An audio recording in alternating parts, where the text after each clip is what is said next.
Folks, the RV industry has been selling poorly made RVs for years as luxury vehicles, which is why as a certified technician, I've decided to go undercover so I can tell you which RVs are quality and which are just overpriced lemons.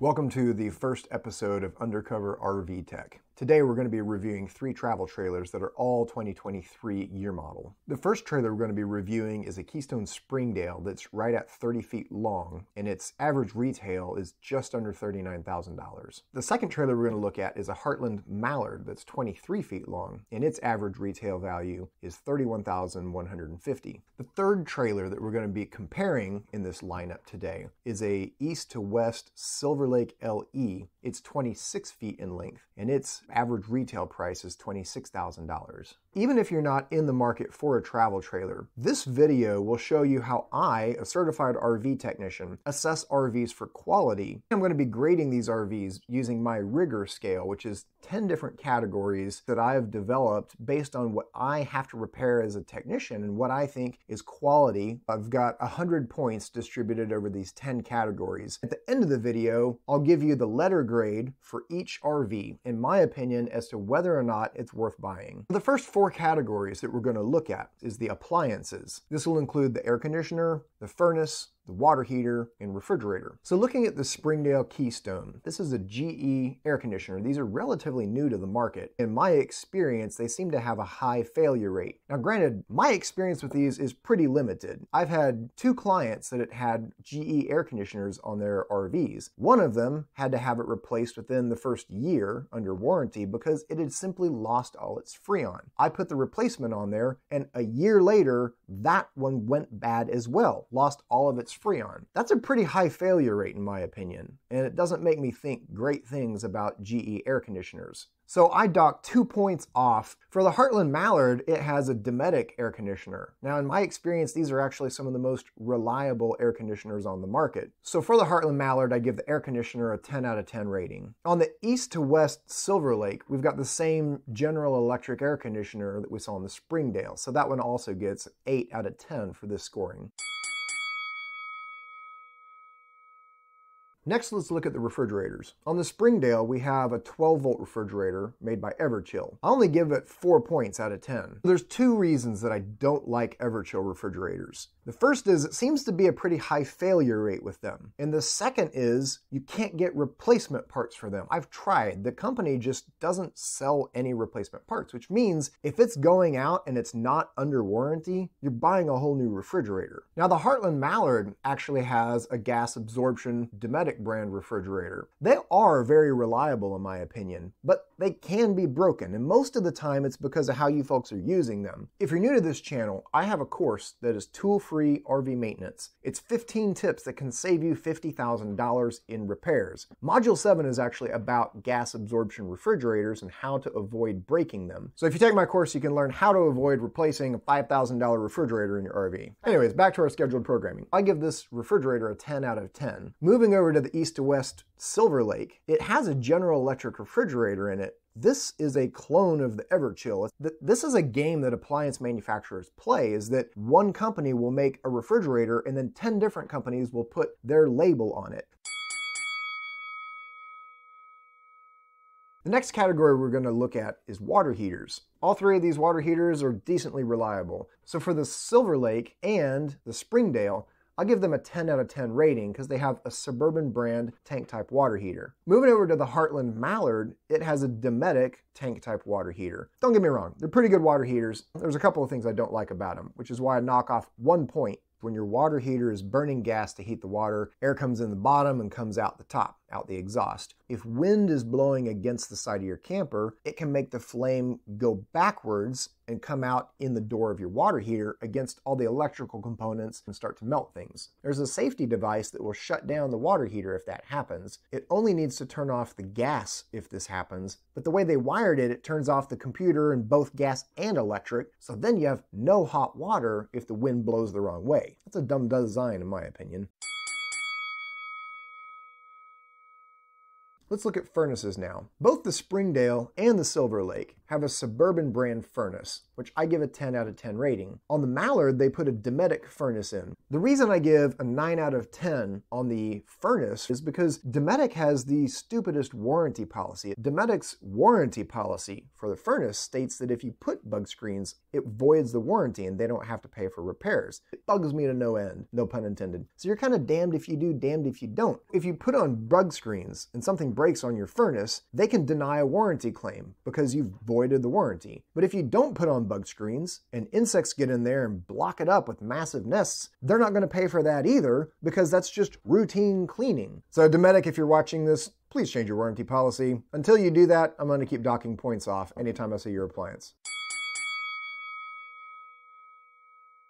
The next category we're going to talk about is cabinets and countertops. Now, for all three of these trailers, the countertops are what is called thermofoil. What that means is that they take some sort of board and they put a plastic wrap over top with a pretty pattern that looks like granite or something. The reason I don't really like thermofoil countertops is that if you cut it, water can get through the cut and make usually the particle board they put underneath swell and come apart. Another reason is that if you set something hot on there, like I've seen this in campers numerous times, someone's cooking with a pot, they take it off the stove, they set it on the countertop, it just melts a hole in the top of the countertop. There's nothing you can do about it except replace the whole countertop. It is super cheap crap. Can I say crap? I can say crap. It's easy to mess them up, let's put it that way. To help you understand why I'm scoring cabinets the way I do, let's talk a little bit about the various qualities of cabinetry. It kind of ranges from the cheapest being painted MDF up to real solid wood. So what is MDF? MDF is medium density fiberboard. It's essentially super thick cardboard. Who wants painted cardboard cabinets?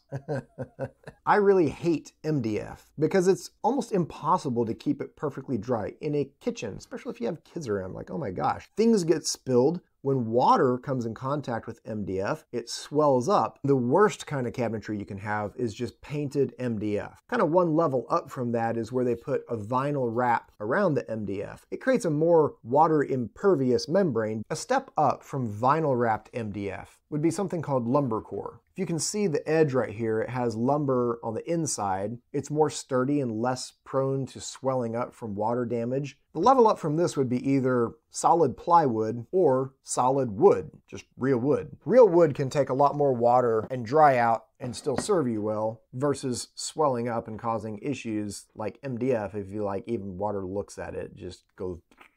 For the Springdale, I'm going to give it a 6 out of 10 because although the doors are just painted MDF, the face frames are a vinyl wrapped lumber core, which is slightly higher quality. The Mallard I give a 7 out of 10 because while the countertops are still crap in my opinion, the doors are solid wood and the cabinet boxes are decent-ish being a vinyl wrapped lumber core. The worst score of 4 out of 10 goes to the Silver Lake. Everything is MDF. The doors are a vinyl wrapped MDF, as are the cabinet boxes, but let me tell you folks, like, you get water on the cracks and all the seams and things are gonna swell. It's just really, really cheaply made.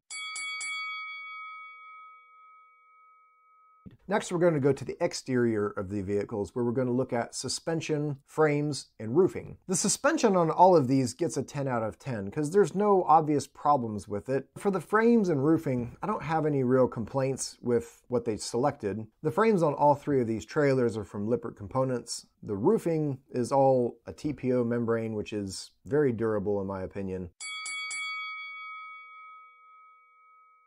Now we get to the really, really interesting part, which is comparing Slideouts and plumbing systems. So the Springdale, I give a 10 out of 10. It has a pretty standard through frame slide out where the arms are underneath the slides. These are very reliable systems that I don't have to work on much. The Mallard is another story entirely. This has a BAL AccuSlide system. And if you don't know how much I hate them, you should go watch the very first video I ever posted about why this is the worst slide out system ever. If you see a BAL AccuSlide on an RV, I suggest you run and do not buy that RV. If the cables are too tight, it can break them. If they're too loose, it can break them. If the gearbox is above the roof, it'll leak oil and create water leaks. Oh, and when they break, which is almost inevitable, I've seen it bend the wall of the RV. Like, you can total your camper just from having this slide system on it. It's kind of like taking an RV and adding a hand grenade in the middle of it that'll just go off at any time in the form of a slide out. It's unpredictable, unreliable, needy, high maintenance, catastrophic if it breaks. Don't buy it. In contrast, and this is interesting, the East to West Silver Lake LE has a BAL exact slide, which, if you don't know what you're looking at, looks identical to the AccuSlide. They both have cables that you can see from the outside of the RV. If you look around the edge of the slide out on the inside and you see this tensioning bolt, this is the exact slide system. This RV, they conveniently also placed a big label on the inside just above the slide out that tells you this is an exact slide. And this design eliminated all my complaints with the AccuSlide, so I actually give this a 10 out of 10 versus a 0 on the AccuSlide. Plumbing is probably one of the most important aspects of your RV, because as we've talked about a little bit, a lot of components are just made out of cardboard on your RV. So water is like the #1 enemy of RVs, whether it's coming from rainwater or leaks in your plumbing system. The RV industry has this bad habit of doing plumbing that doesn't meet code anywhere. And the reason it doesn't meet code is it leaks. Short story is, if you have flexible tubing, it should never be connected to this type of fitting. I'm going to put a link at the end of this video explaining this plumbing problem in detail. But suffice it to say, you never want to see this. If they need to transition from PEX tubing, which is good, to a flexible type of tubing, you want a pre-made assembly like this on a threaded adapter that has a gasket in it. So let's look at these RVs and see which ones did it correctly and which ones didn't. On the Springdale, they did it correct. Anywhere that there is a faucet connected to PEX tubing, they have the proper type of fitting to transition. 10 out of 10. On the Heartland Mallard, they actually did this correct everywhere that I could see. Anywhere that there is a faucet connected to PEX tubing, they have the proper type of fitting to transition. 10 out of 10, Heartland. Good job. And last and least is the East to West Silver Lake. Unfortunately, when I looked under the sink, I was shocked. It's a little tricky because usually this flexible tubing is white. They used a blue and red colored flexible tubing. And folks, this is a nightmare. This is going to come up with leaks under all of your sinks, possibly in the underbelly of the trailer, in very, very difficult to repair places. Like, we're talking you'd have to gut the entire underside of the RV just to get to some of these fittings. I would recommend replumbing the entire trailer, but that's not real practical on a brand new RV. So unfortunately, I just don't recommend buying this RV. I give it a 0 out of 10 on the plumbing system.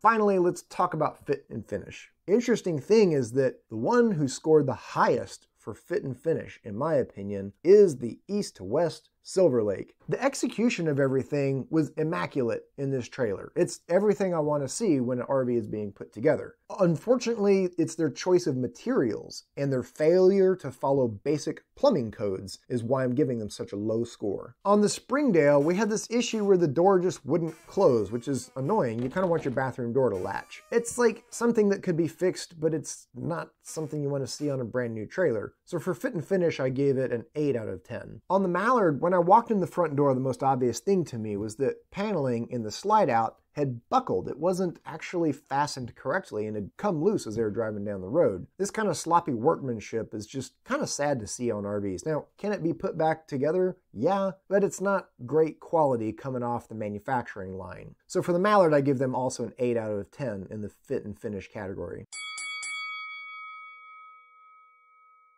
Let's look at total points for each of these three trailers. For the Springdale, we've got a total of 85 points, which is a solid B grade. Would I buy a Springdale? Maybe. Would I buy this Springdale? Look what I found on the outside. When I walked up to the front of the camper, I saw that the siding was split open, and I knew it had been raining that night, which meant water was pouring in behind the siding, going God knows where in this trailer, leaving lots of water damage. Now, the other 10 Springdales in a row that I was looking at didn't have this defect, so it'd probably be fine to purchase. Folks, the secret to getting a good RV is not just identifying a quality make and model of RV, but also avoiding manufacturing defects that result in the RV being a lemon. This is why I've designed my Don't Buy a Lemon checklist. This checklist will tell you what to check on an RV to make sure you're not buying something with a major manufacturing defect like this Springdale. If you go to my website, howtonotbreakyourrv.com, you can sign up for my email list and get this checklist for free. When you sign up, it'll ask if you're a first-time RV owner or if you're a veteran camper. The reason is I want to send out tips that are useful to you. And so you'll get different tips if you're a new camper versus a veteran. Next on our list is the Mallard, which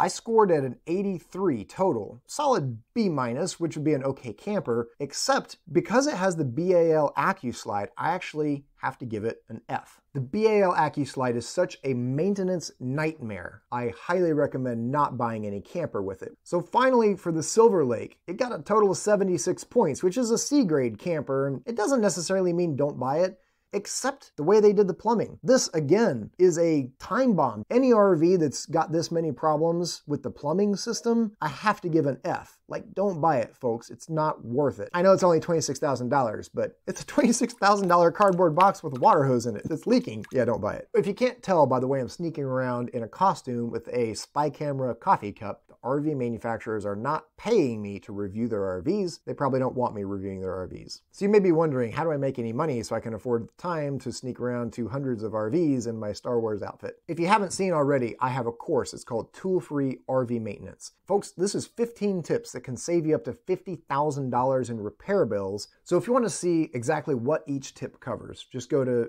howtonotbreakyourrv.com for a full listing of what's covered in the course. I've gone and reviewed 127 campers already, just like the 3 that we talked about today. If you're interested in seeing more of these reviews, make sure and subscribe. If you want to know exactly when I drop a new video, hit the bell icon to be notified about that. And finally, if there is a particular make and model of RV you'd like for me to review, leave a comment with that. I have an ever-growing list of hundreds of RVs to review, and the more votes that something gets, the more I'll prioritize getting that to you sooner. Thanks for watching, folks. So until next time, happy camping, and don't break your RV.